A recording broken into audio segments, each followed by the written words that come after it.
Okay, and I believe we are now recording.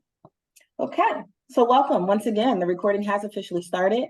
I am Micaiah Guy. I use she, her pronouns, and I am speaking to you from the beautiful, beautiful DuPont, Washington, on the traditional and stolen lands of the Coast Salish peoples. I am the Director of Equity and Grants here at Serve Washington, and I'm joined today by my colleagues, Jenny Benson, Thomas Darnell, and Lou Thompson. Jenny is the Senior Program Officer here at Serve Washington. Thomas is our Grants Officer, and Lou is the Management Analyst. We sincerely appreciate your interest in AmeriCorps funding to continue or to begin exploring ways that you can leverage national service to meet and address local needs. There are 5 things that I'd like to go over with you today as we get through this conversation and this presentation. And they are: 1, we want to provide an overview and the purpose of AmeriCorps state funding. We're going to explain who is eligible to apply, outline the process and timeline for applying for funding, review key highlights to this year's application and offer helpful hints and tips, and most importantly, answer any questions you may have of us. Before we do that, we'd like to show you a video titled AmeriCorps, the Best of America.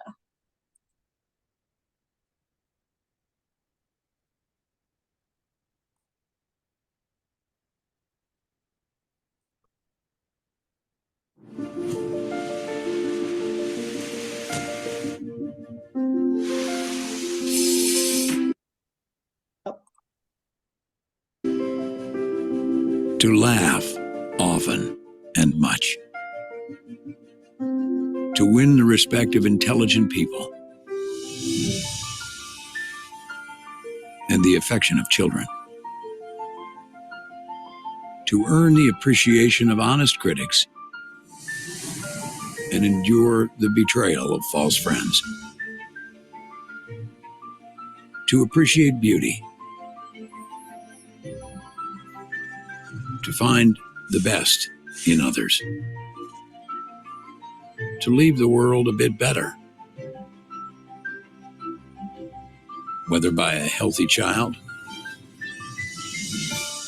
a garden patch, or a redeemed social condition. To know even one life has breathed easier because you have lived. This is to have succeeded.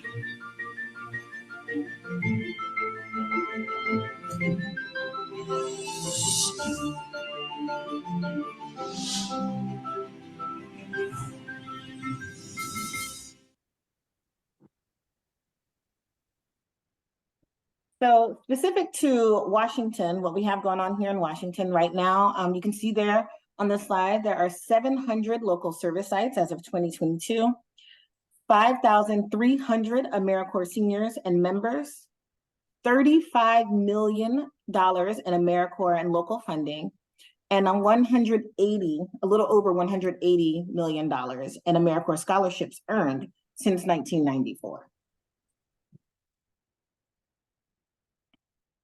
So let's talk about what AmeriCorps funding is. So AmeriCorps brings people together to collaboratively address some of the country's most pressing challenges through national service and volunteering. AmeriCorps members and volunteers serve with organizations dedicated to the improvement of communities. Now, the goal here is to make service a cornerstone of our national culture. To achieve this, AmeriCorps funding is awarded to eligible organizations that propose to engage AmeriCorps members in evidence-informed and evidence-based interventions to strengthen communities. State service commissions like us, like Serve Washington, we receive AmeriCorps state funding from the federal agency AmeriCorps, and we then pass that through to local programs by way of 2 different funding streams. So we have the American State Competitive Funding, which is a process we're in currently, and this occurs each fall, and then AmeriCorps State Formula Funding, which occurs each spring as funds are available. So I just said we're in the competitive process right now, and what we do is we review applications and identify which projects should move forward to the national competition.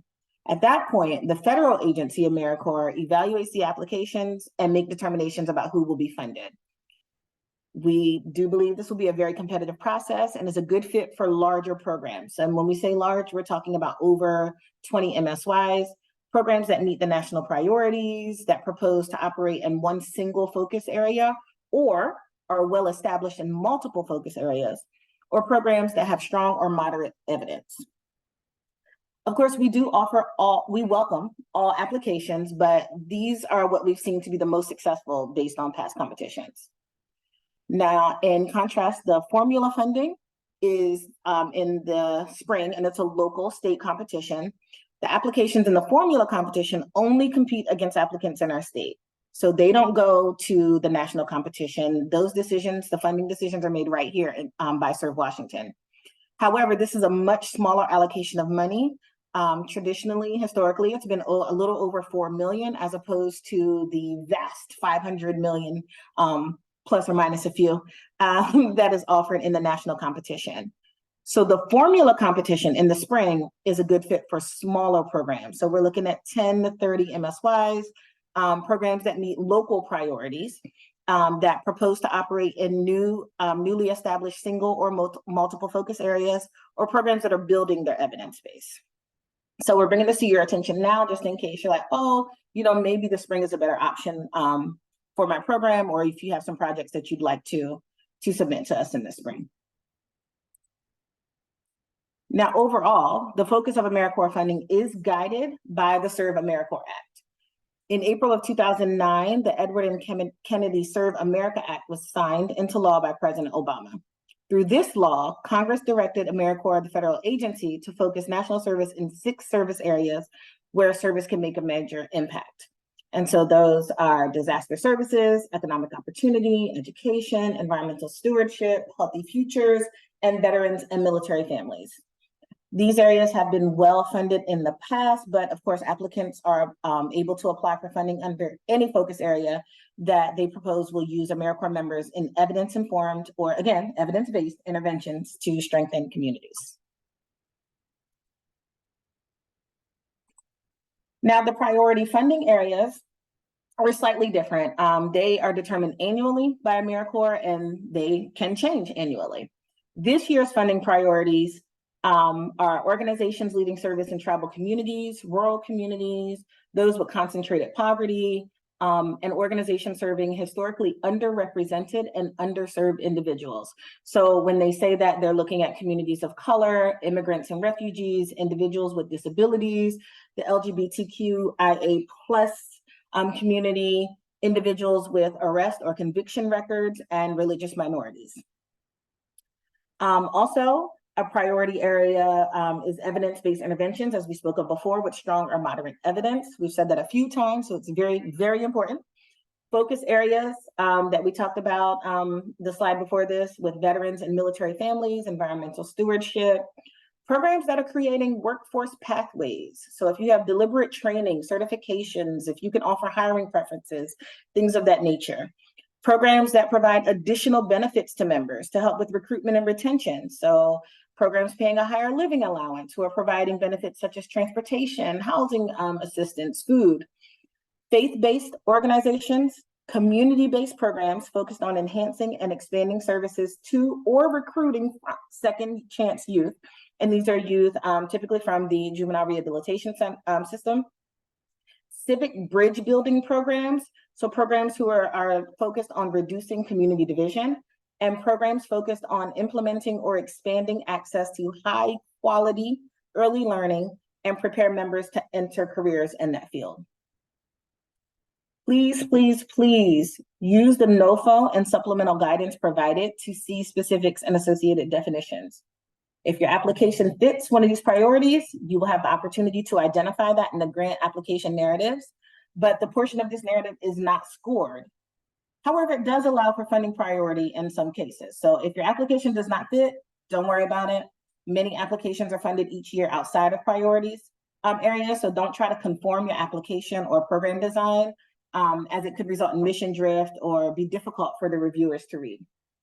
Essentially, you either fit in with these priorities or you do not, but don't waste that valuable narrative space if you don't. Just simply put NA.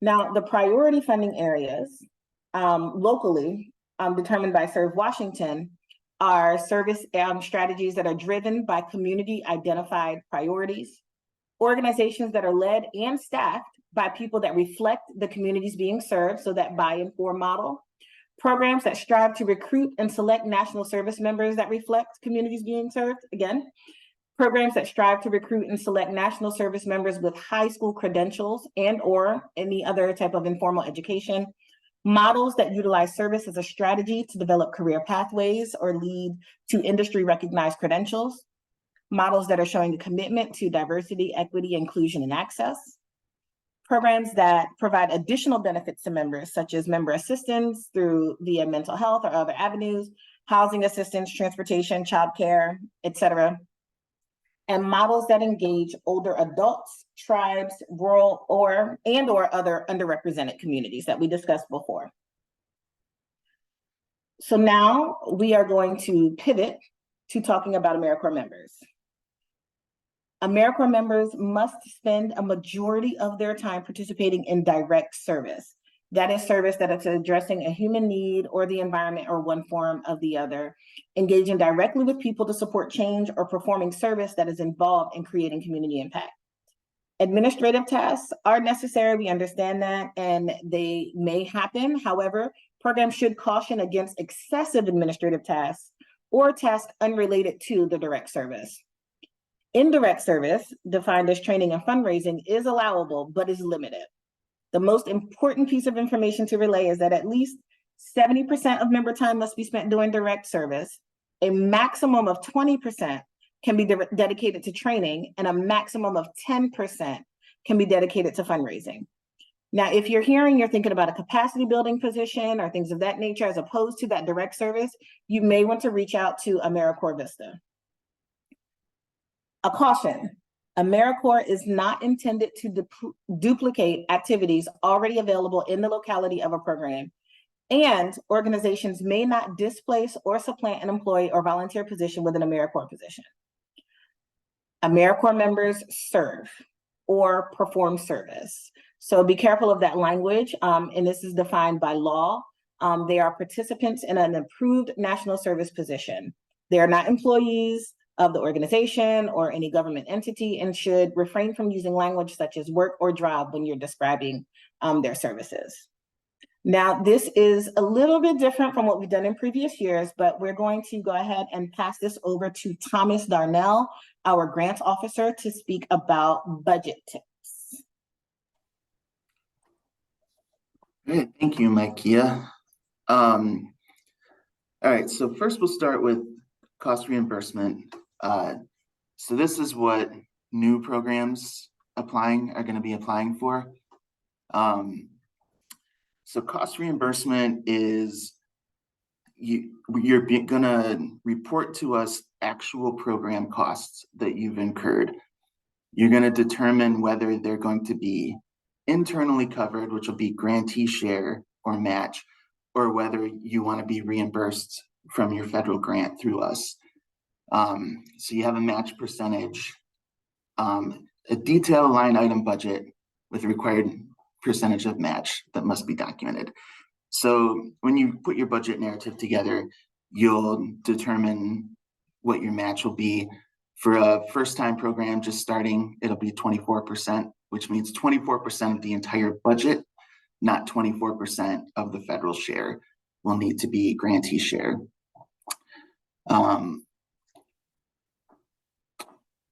So it's gonna be pretty standard as a federal grant application in terms of the budget. So you're gonna wanna be sure to itemize and be specific about all the costs in the budget narrative. But it should be straightforward. Go to the next slide.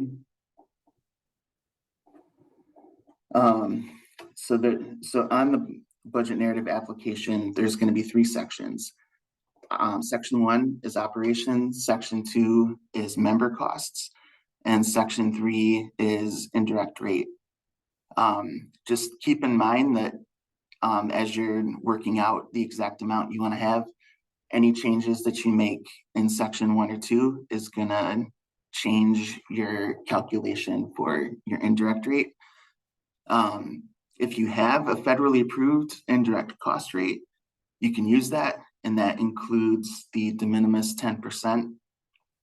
If you don't have one, there should be some instructions on how to use the AmeriCorps corporation rate, which is 5% of your federal share and 10% of your total budget. 10% would be on your grantee share side.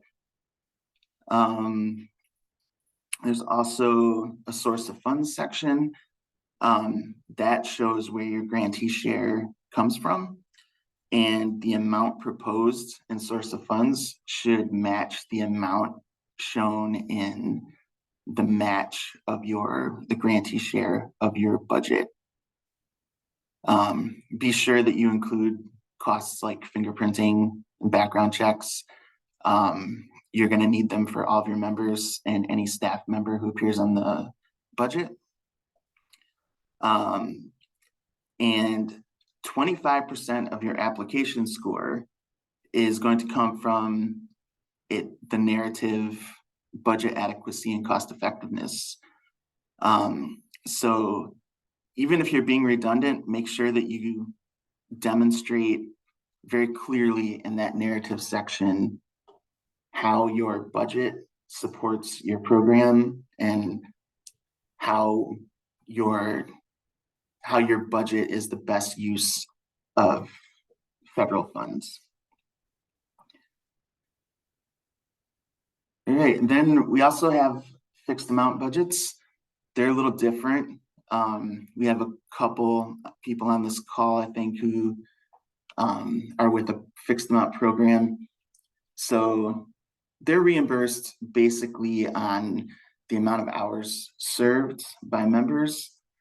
They don't have a required match and they don't report their match, but they do need to show us the supporting supplemental income that they're going to use, because even for a fixed program, the amount that you get from this grant is not going to be completely enough to run an AmeriCorps program. There's a lot of benefits to using the fixed amount model, but a program needs to have some experience and know exactly what they're doing. It requires a lot of autonomy, so we don't just have programs dive into it their first go around. And then I'd also like to just throw out there the importance of the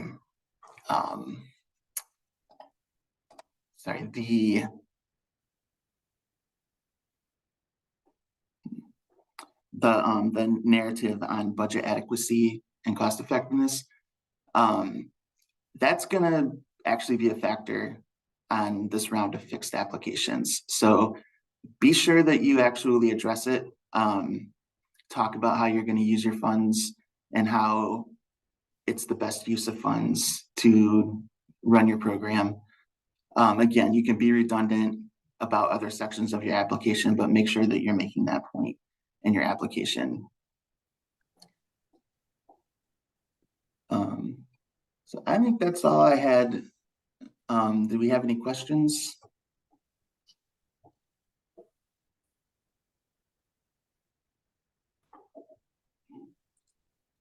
I don't see any just yet, but if there are any questions in the end, please know that we will, if we are unable to glean it from the materials we'll go ahead and forward those on to Thomas and he'll be able to get back with you. In the meantime, thank you so much, Thomas. You bet. Thank you. Good luck, everyone. Thank you.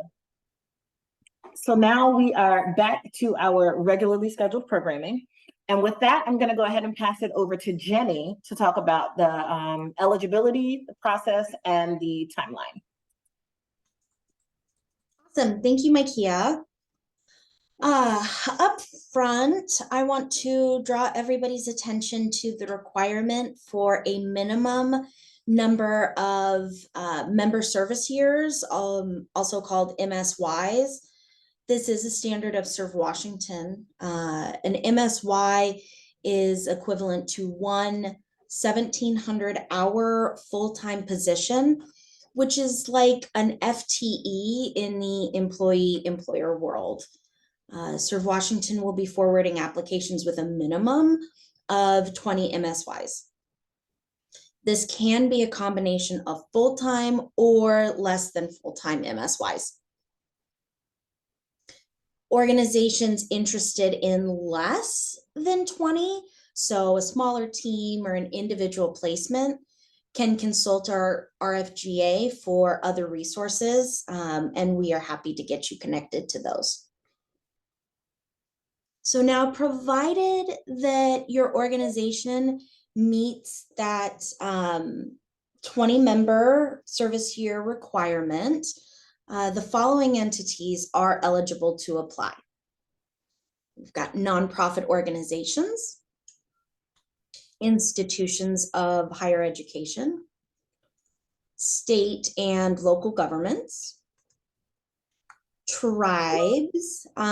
This is federally recognized tribes, or I'm sorry, federally recognized tribes apply directly to AmeriCorps, the federal agency, and that's outlined in the NOFO instructions.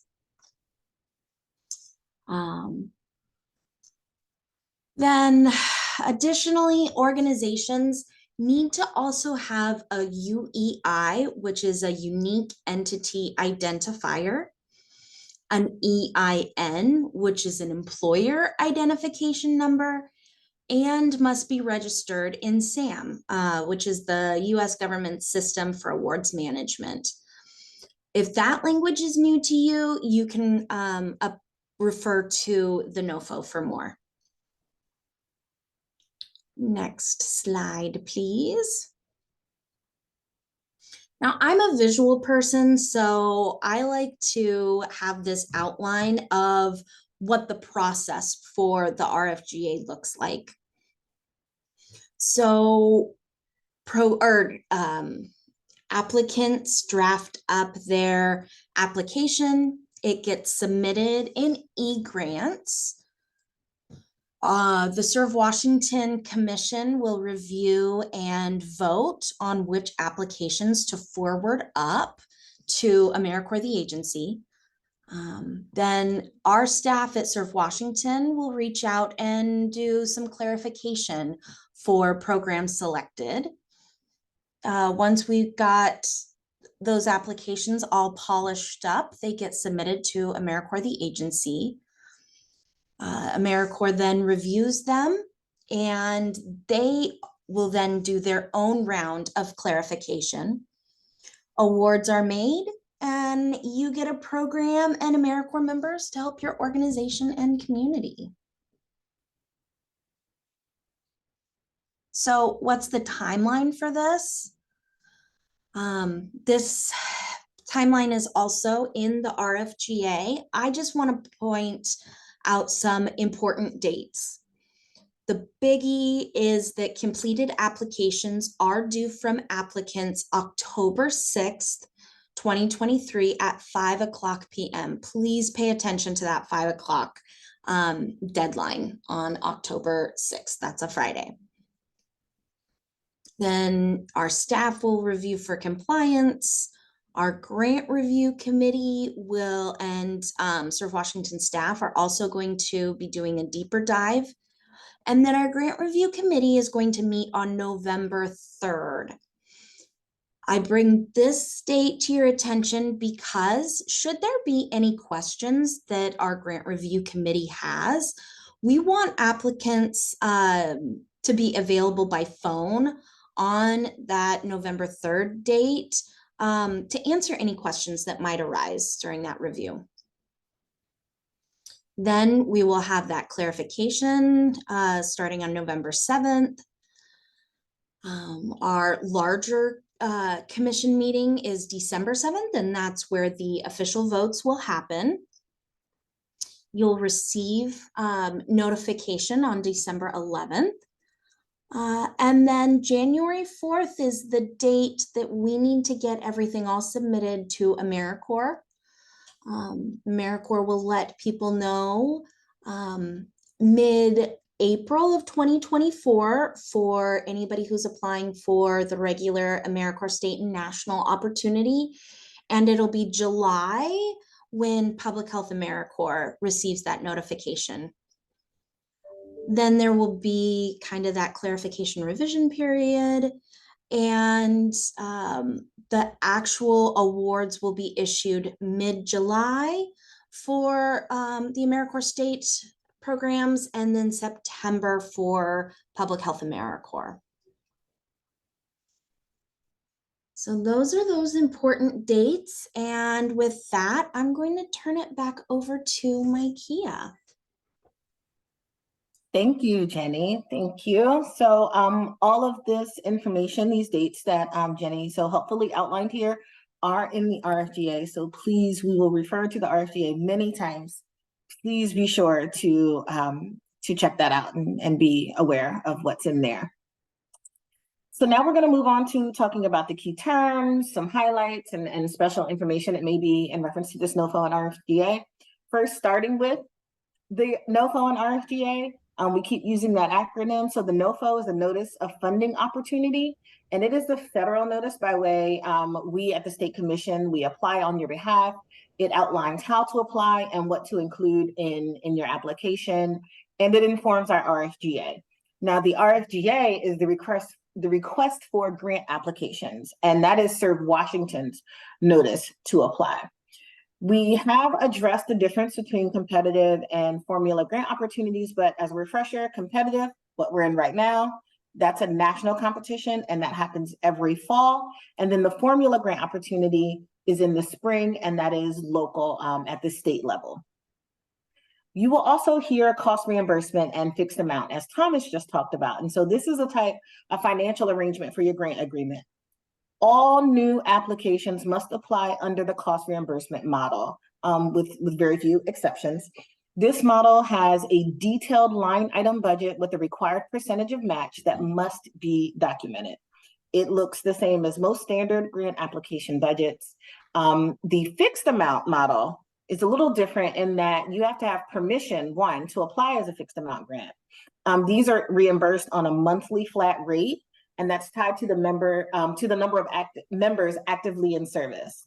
Fixed amount grants do not have a required match and do not report on that match, but they still must provide program information on the program income they have to operate successfully.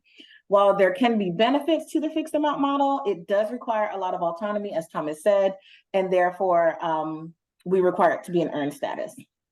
Lastly, there are new grantee, recompete grantee, and continuation grantee. New grantees that's self-explanatory, just that. They are brand new to AmeriCorps funding here in Washington State. Recompetes are applications and applicants who they finished their 3-year grant cycle and they're about to start their new grant cycle. And then continuations, and again, that call is this afternoon, are those who are currently funded and entering the 2nd or 3rd year of their 3-year cycle. Continuations, if in good standing, will have priority funding, while new and recompete grantees compete head-to-head. So now let's get into the meat of the NOFO and the RFGA. Our goal today is not to regurgitate the RFGA and the NOFO to you. We know that you have them, you have access to them. We do, however, want to provide a brief explanation of some of the requirements in the NOFO that do and do not apply. First and foremost, the dates on the NOFO do not apply to you. This NOFO is designed for commissions, national directs, and federally recognized tribes. As we said before, commissions, national directs, and tribes apply directly to AmeriCorps, the federal agency. We are applying on your behalf, and so you and your organization will apply to Serve Washington. So do not follow the dates in the NOFO, follow the dates in the RFGA, the request for grant application. Also, anywhere in the NOFO where it says that additional documents should be sent to additional documents at cns.gov, that is not for you. You should not be sending anything to the federal agency. I cannot say this enough. We are applying on your behalf. And so if the instructions or NOFO directs applicants to send documents to the federal agency, please send all those documents directly to Serve Washington via our general mailbox at servewa@ofm.wa.gov when it's applicable to your application. This is outlined in the RFGA.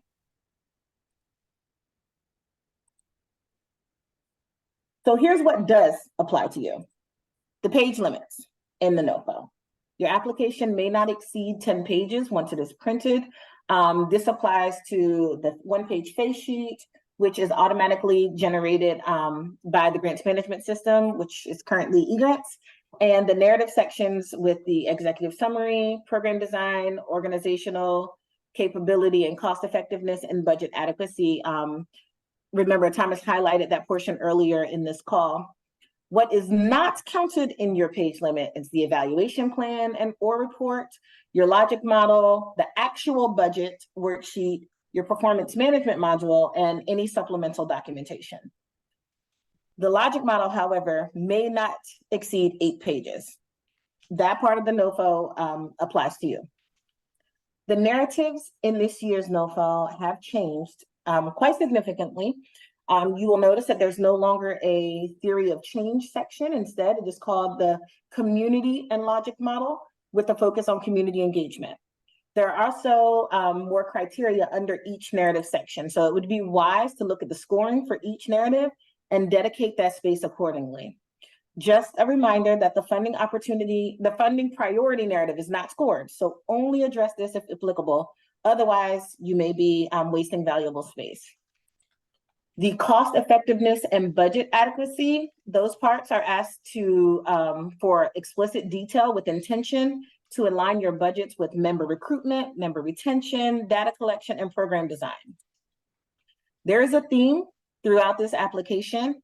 Where possible, please be sure to include information on your engagement with historically excluded or underserved communities and communities affected by structural and or institutional inequities. Again, reference the NOFO, but you'll notice that theme kind of running through there. This funding does require a cost share. First-time cost reimbursement applicants, as Thomas said, are required to provide a cost match of 24% each year for the first 3-year funding period. After that, the match increases in future funding years up to 50% at about year 10 if you are so awarded. We would also like to note that a 24% match may or may not be enough to operate. While the federal share can be upwards of $25,000 per MSY, successful programs have reported an overall cost per MSY of $30,000 to $40,000 depending on your program design. So no matter if you're a cost reimbursable program with a required match or a fixed program where you don't report match, there is a substantial cash and in-kind need to operate successful AmeriCorps programs. This year, the maximum cost per MSY, which is the amount you can ask for from the feds, is $25,000, which is an increase from last year's $23,000. We also want to draw your attention to the cost side of that equation. The minimum living allowance for full-time members is $18,700 with a maximum of $37,400. This is again an increase from last year. Please remember you must pay the minimum, and the minimum, yeah, that's it. That's an increase from last year, and you must pay that minimum. That said, many programs are paying higher living allowances and striving to raise funds for equitable wages. These awards are intended to be a public-private partnership. The federal government is not and has never been the sole funder. A quick note on criminal history checks. Thomas said it, but I'm going to say it again. Do not forget to budget for criminal history checks. AmeriCorps federal statute requires very specific guidance in the area of criminal history checks, and that statute is likely different from a standard organizational policy. However, you must adhere to the statute. Every staff and member will receive a check on the NSOPW, which is a state of service check known as the Washington or Watch check, a state of residence check if applying from outside of Washington, and an FBI fingerprint check. Each check must be completed and reviewed, what we refer to as adjudicated, and documented before a staff member, service member can begin work on the grant, and before they can serve. We've provided what we believe is the approximate cost for these checks when using AmeriCorps resources to complete. At this time, we believe it's $68 per staff and per member here in Washington, and then there are additional costs for out of state. This will cover all of those checks, but it does not take into consideration costs for that out of state. If a member applies from outside of Washington, these are just projected costs for using AmeriCorps vendors. Prohibited and unallowable activities. By law, there are a number of activities not allowed for AmeriCorps members, such as attempting to influence legislation, engaging in religious instruction, providing direct benefit to a for-profit business, providing abortion services, duplicated services, displacing paid workers, and so many more. If you are a new applicant, please consult the supplemental guidance, which would also be available on our website, where you found the MOFO and the RFGA for the full definition, so that you are not inadvertently proposing a program model with prohibited and or unallowable activities. And finally, we would like to draw your attention to the weighting of the application, and note that the application itself contains 4 major categories. Each is worth a different percentage that the reviewers will use to grade the application's merit. So the executive summary, that is required, but it is not scored, so that is at 0%. Your program design is a hefty 50%. The organizational capability is 25%. And cost effectiveness and budget adequacy is 25%. For programs that are recompetes, the narrative questions have changed, as I highlighted before with those changes. So please pay attention to the criteria. We do not advise copying and pasting your last application or relying on your previous application headings. And please do not forget the application headings. Because the program design section of the application is worth the most points, we felt that it would be a good idea to spend some time discussing it today. So Lou is going to give us an overview of the AmeriCorps definition of community and logic model and discuss the requirements for evidence. So at this time, I'm going to go ahead and pass it over to Lou Thompson. Great, thanks, Makia. Yes, we want to take an opportunity now to highlight a broader topic, AmeriCorps' definition of theory of change. A theory of change has 3 basic elements: the problem need statement, the evidence-based intervention, and the intended outcomes. An aligned theory of change has an assumed cause and effect relationship between each of these components. The way that this will be described in the application has just changed. So for any of you who have applied before, note those changes. Now, only the community problem part of this theory of change is going to be described in detail in the narrative section. The other components, so the intervention and the outcome, those will now be captured in the logic model. And the page limit of the logic model has been expanded from 3 pages to 8 pages. So in the section now titled Community, applicants are to include the following information: the role that current or historical inequities faced by underserved communities may play in contributing to the problem. You will also describe the community need as it relates to the CDC's Social Vulnerability Index, and you will still communicate the severity and prevalence of the problem. So remember, the problem is the negative condition that exists in the service area that you're proposing to focus on. This section of the narrative will include statistics and data from sources that are as reputable, current, and local as possible. You will explain who's affected by this problem, how many, how severe is it, why does the problem exist, how is it perpetuated. As noted previously, AmeriCorps is now asking applicants to explain the role that current or historical inequities faced by underserved communities may play in contributing to the problem.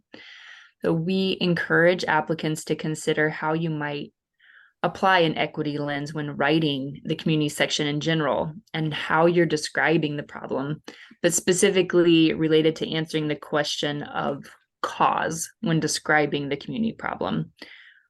What's the root cause of the problem? It's an invitation to be explicit about why the problem you're addressing exists in the first place. However, this might not apply to everyone. It really depends on your application, on the community problem, on your focus area. So just consider it carefully if it applies to your program design or not. And a word of caution here about really lengthy problem statements that outline every possible negative condition in a service area, even if it's irrelevant to the proposed intervention and outcome. So you want to make sure that your problem statement is related to the intervention and outcome that you're going to be describing in your logic model. So in considering whether this applies to your program, we encourage you to reflect on this statement from the Equity Language Guide from the Governor's Interagency Council on Health Disparities, just as an example. They describe that state data have consistently pointed to differences in access and outcomes experienced by people of color. Examples include gaps in kindergarten readiness, disproportionality in the criminal justice system, disproportionate exposure to environmental hazards, and health inequities.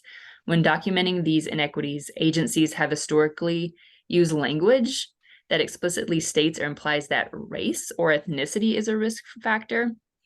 The council's guidance to agencies is to be explicit about racism and other forms of oppression as the underlying causes for the inequities that exist and that show up in government data. Such inequities may be due to overt interpersonal racism or institutional racism that results in policies or procedures having disparate adverse impacts on people of color. When sharing information on outcomes by race or ethnicity, include context about the underlying reasons, including lack of opportunity or policies that have had a disparate impact on people of color, effects of implicit bias on subjective decision-making, toxic stress, etc. But also, again, be sure to include why it's relevant to your program. We're not just dumping all the data that we could.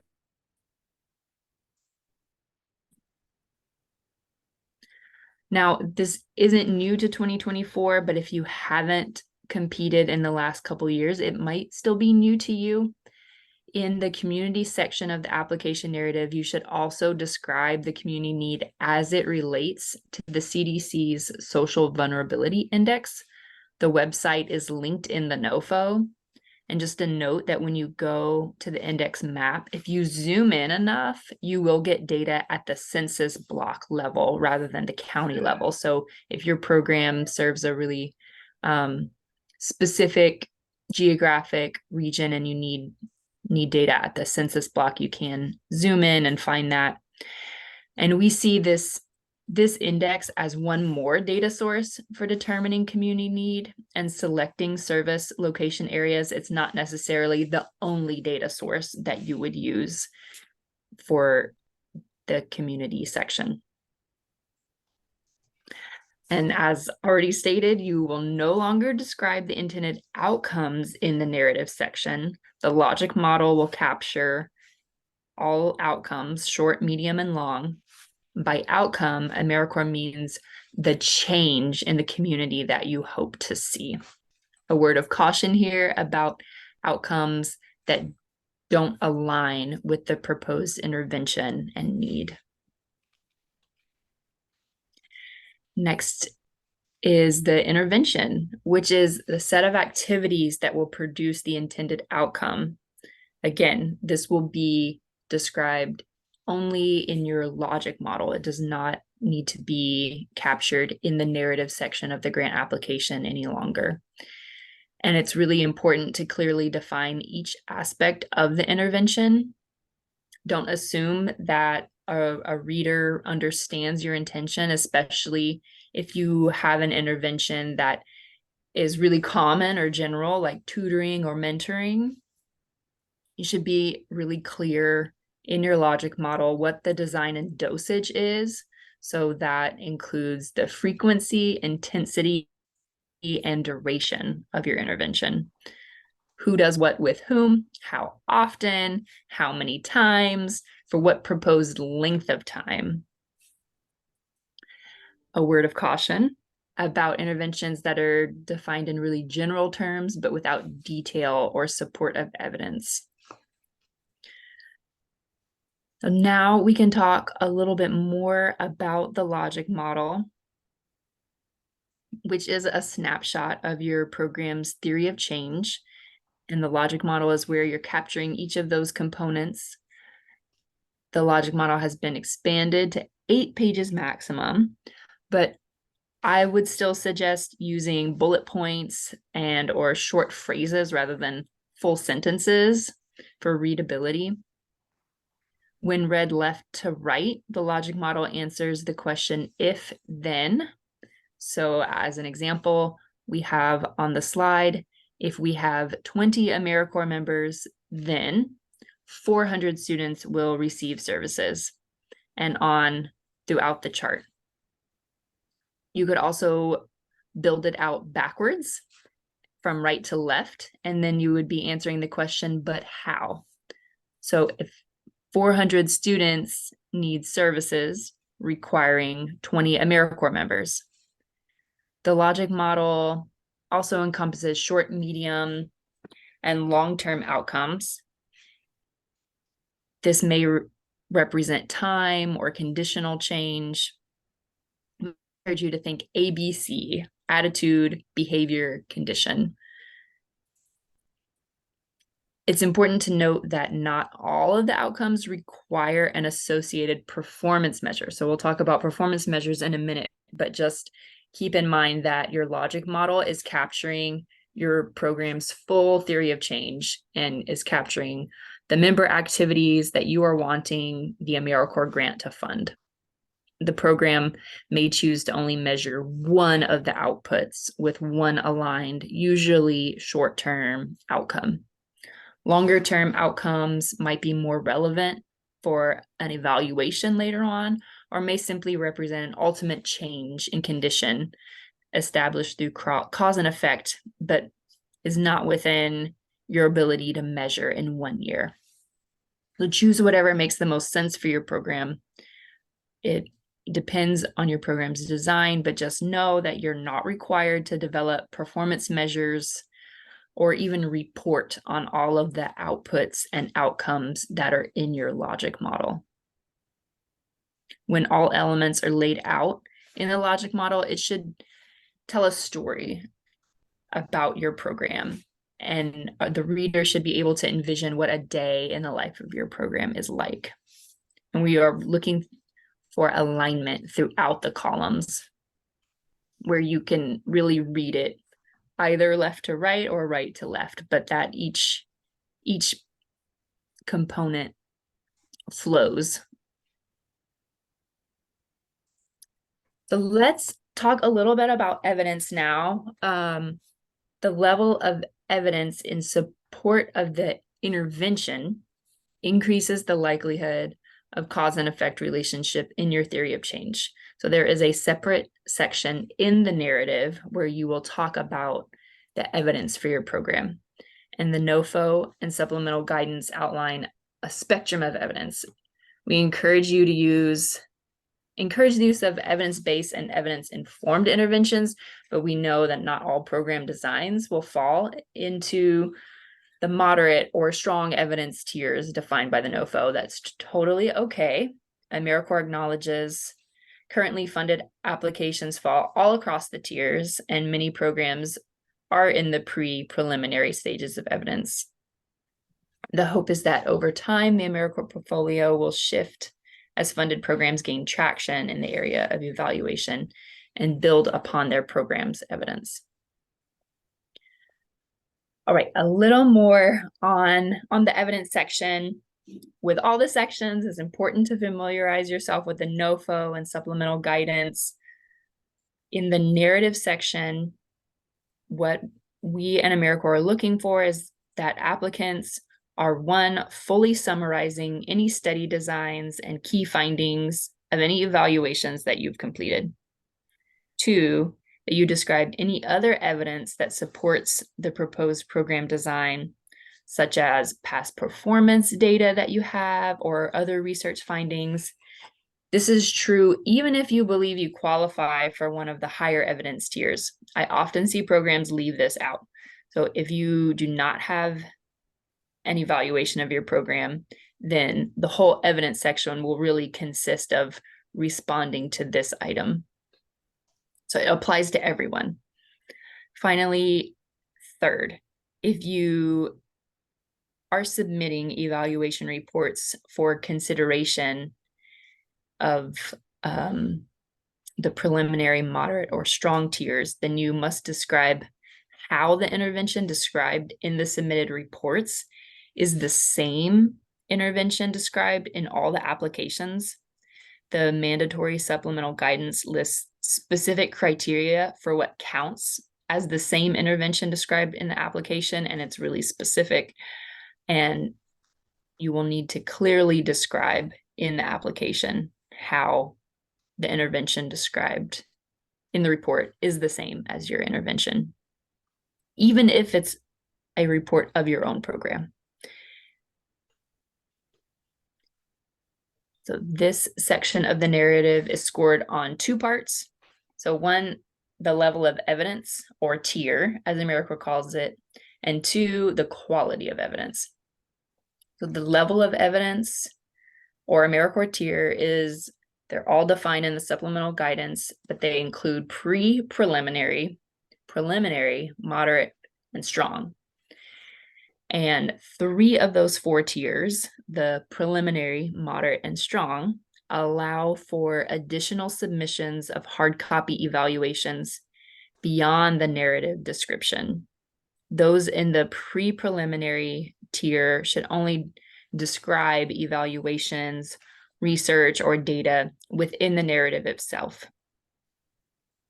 Also, eligible applicants should only submit evaluation reports that reflect the exact same intervention and program design, as mentioned previously. And you will only submit up to 2 reports. There's an exception, though. If you are recompeting for a 3rd cycle or beyond and are required to submit an evaluation based on your AmeriCorps evaluation requirements, separate from the evidence requirements,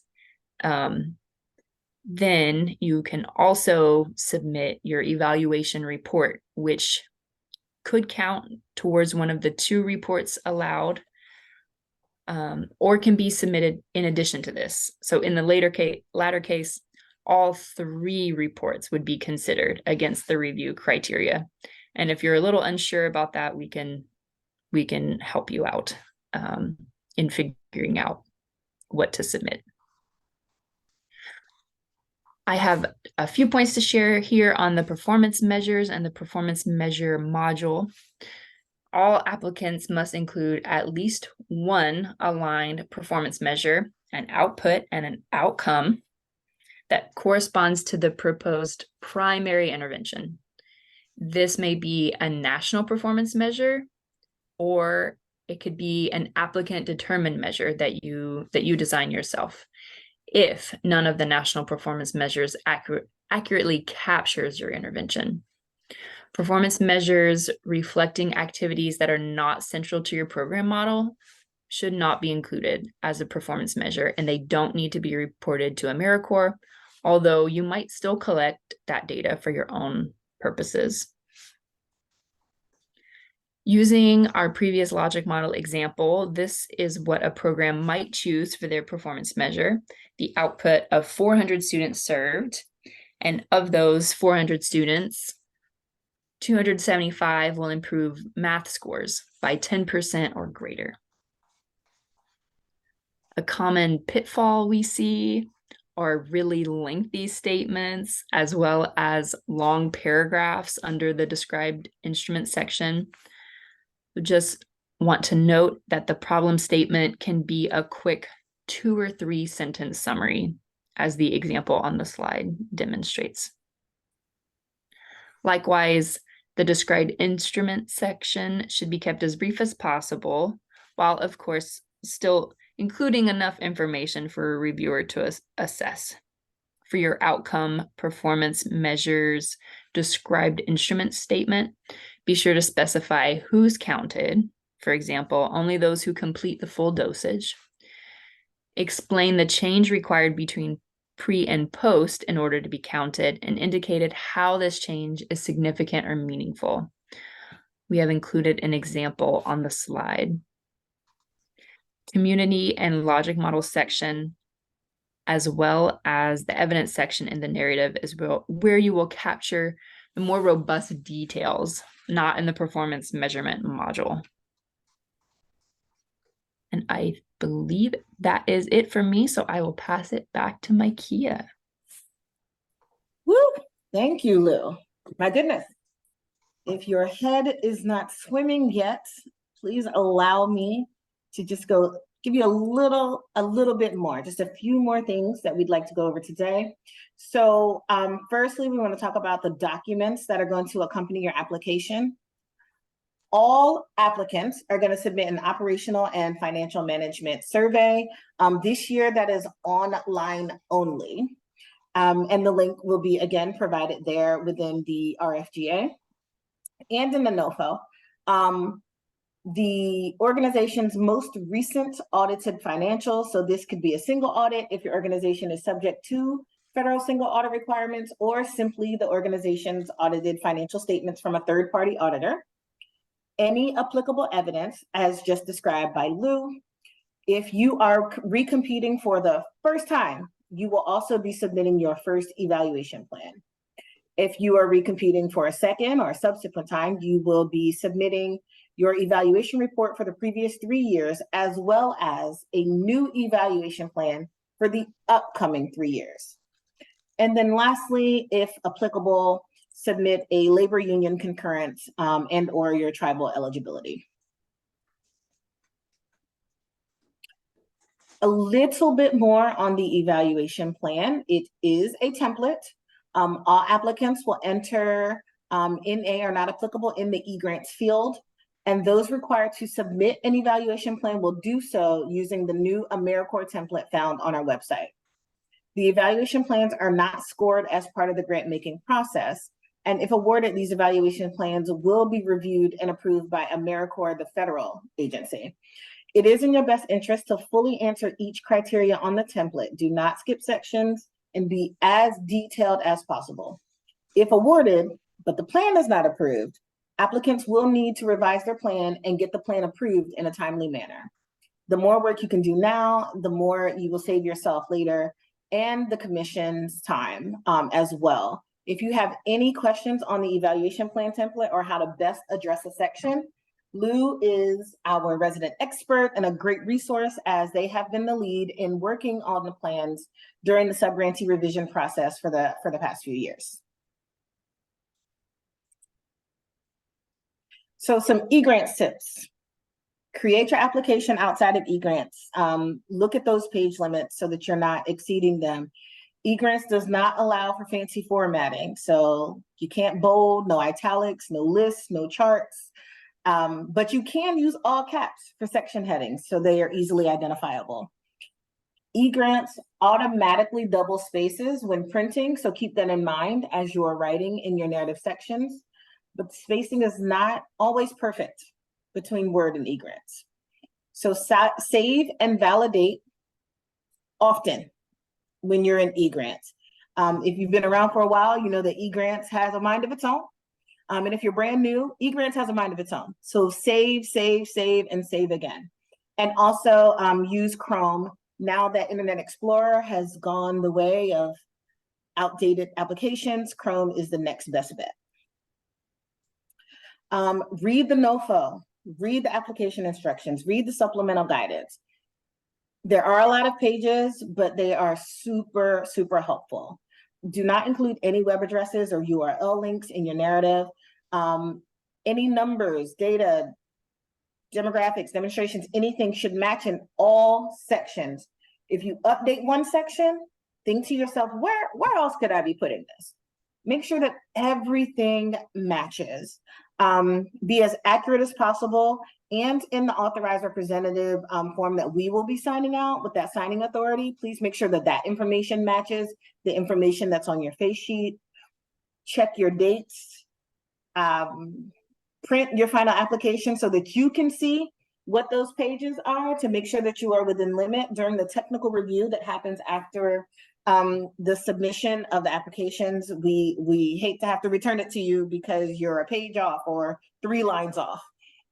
And give yourself an early deadline.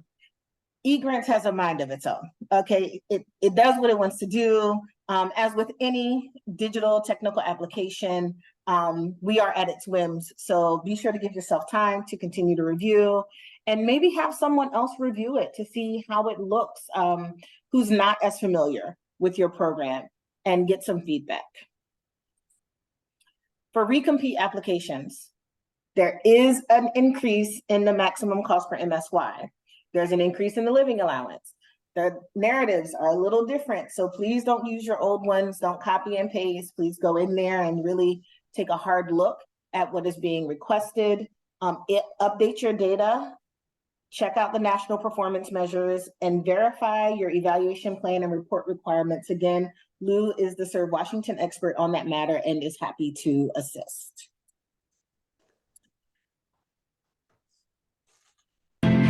As AmeriCorps members and volunteers, we do more than talk about our core values. We take action and commit to making our community stronger. At AmeriCorps, my commitment to equity gives every student a strong start. Our compassion brings food and friendship to neighbors in need. My determination protects parks in my community. Now more than ever, your community needs you. What's at your core? Learn more at AmeriCorps.gov. And with that, we are at the end. So are you ready for AmeriCorps? What is at your core? We do have on our website the Serve Washington Readiness Assessment to determine if AmeriCorps is a good fit. Are you ready for competitive? Are you ready for formula? Do you need a planning grant? All of these things are available there on our website. And of course, you can email any questions you have to our general mailbox at servewa@ofm.wa.gov. At this time, we have finished the presentation, and you are certainly welcome to ask any questions that you may have. And either myself or my esteemed colleagues here will answer as best we can. If we are unable to answer, please understand we are not afraid to say we don't know, but we can get that answer and get back to you. So if we're unable to answer you today, we will get an answer to you as soon as possible as you work through your applications. So, are there any questions, comments, concerns?